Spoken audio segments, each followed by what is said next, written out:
আপনাদের সকলকে স্বাগত এস বাংলা ডিজিটাল। এখানে আমি সঙ্গে রয়েছি আপনাদের আজকের এপিসোড দেশের কথা যশের কথা। আমরা অনেকদিন থেকে এপিসোডটাকে বন্ধ রেখেছিলাম কিছু স্টুডিওগত কাজের জন্য। আজকে আবার আমাদের এই যে এপিসোড সেই এপিসোড শুরু হচ্ছে নতুন রূপে।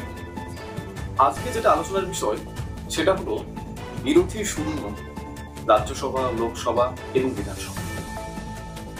আমরা এর আগে বিধানসভা যখন হচ্ছিল, লোকসভা যখন হচ্ছিল বা রাজ্যসভা হচ্ছিল, তখন কয়েকটা জিনিস লক্ষ্য করি। বিভিন্ন ক্ষেত্রে দেখা যায় বিরোধী দলের বিভিন্ন ধরনের নেতা নেত্রীরা হয়তো কোনো একটা হাঙ্গামা করছেন বা কোনো এমন কিছু করছেন যার ফলস্বরূপ চেয়ারপারসন তাদের উপর সাসপেন্ড করছেন। যে ঘটনাটা ঘটার পরে কিন্তু যখন সেটা রাজ্যসভায় হতো কিংবা লোকসভায় হতো, অনেক ধরনের কথা, অনেক ধরনের বিরোধ কিন্তু বিরোধী দল থেকে উঠে আসছে যে এইভাবে রাজ্যসভাতে কিংবা লোকসভাতে বিরোধী শূন্য করার চেষ্টা করা হচ্ছে।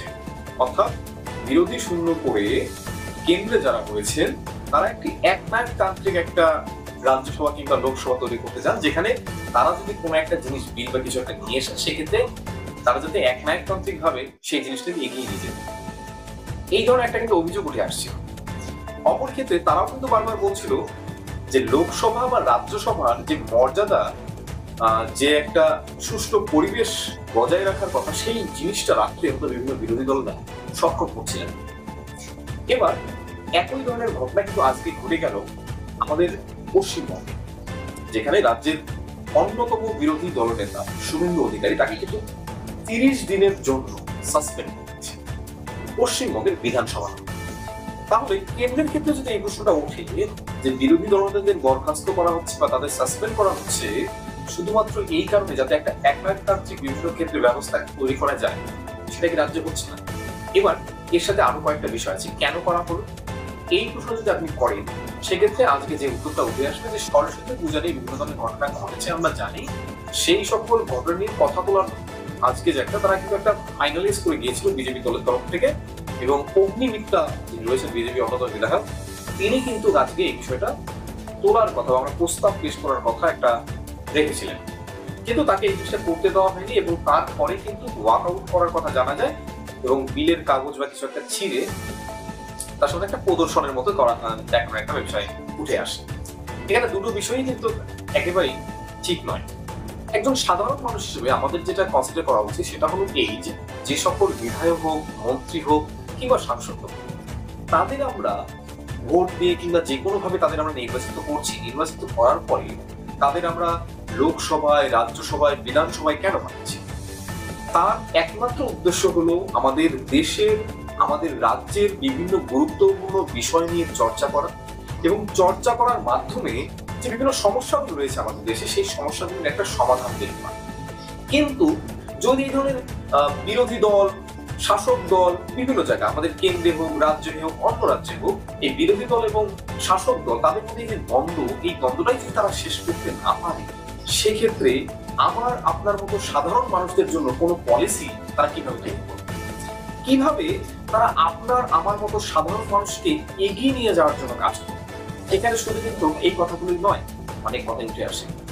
আজকে আমরা জানি বিভিন্ন ধরনের পলিসি, এর আগে যে লোকসভা হয়েছিল বা রাজ্যসভার যখন চলছিল, যে সেশনটা চলেছিল, সেই সময় কিন্তু আমরা দেখতে পারি যে বিভিন্ন ধরনের বিতর্কে হোক, সেটা হোক আম্বানি আদানি বিতর্ক হোক, ইসরায়েল প্যালেস্টাইন বিতর্ক হোক, বিভিন্ন ধরনের বিতর্কের মধ্য দিয়ে কিন্তু সেই দিনগুলো কেটে গিয়েছে।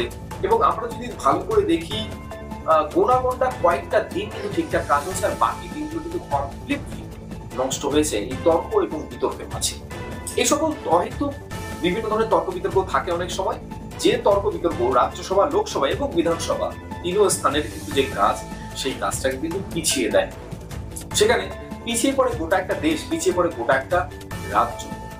আমার আপনার মতো সাধারণ মানুষের ক্ষেত্রে যে জিনিসটা, যে দাবিটা থাকা উচিত সর্বদাই, এই সকল ব্যক্তিরা যাদের আমরা নেতা বানাচ্ছি, যাদের আমরা ভোট দিয়ে কোনো একটা পদ দিয়েছি, যাদের ভোট এলে যারা আমাদের বিভিন্ন লোকের বাড়ির পাশ দিয়ে হয়তো ঘুরে বেড়ায়, যেটা একটা ভোটের আশা, সে সকল ব্যক্তিদের অবশ্যই ভাবা উচিত এই ধরনের দ্বন্দ্ব করা বাদ দিয়ে কিভাবে রাজ্য এবং দেশের জন্য ভালো কিছু করা যায়, কিভাবে রাজ্য এবং দেশের বিভিন্ন ধরনের গুরুত্বপূর্ণ সমস্যা নিয়ে চর্চা করে সেই বিষয়টাকে একটা নিষ্কর্ষ বার করে একটা সমাধান বার করা যাবে।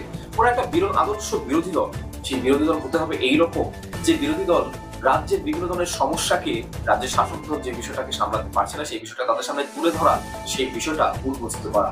একইভাবে শাসক দলের কাজ হওয়া উচিত নিজের থেকে রাজ্যের বিভিন্ন সমস্যা যেগুলো রয়েছে, দেশের বিভিন্ন যে সমস্যাগুলো রয়েছে সেই সমস্যার সমাধান করার চেষ্টা করা।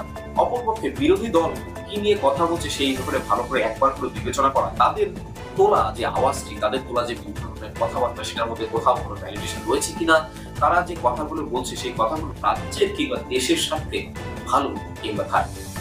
নমস্কার, আবার দেখা হবে অন্য কোনো ভিডিওতে, অন্য কোনো খবরে।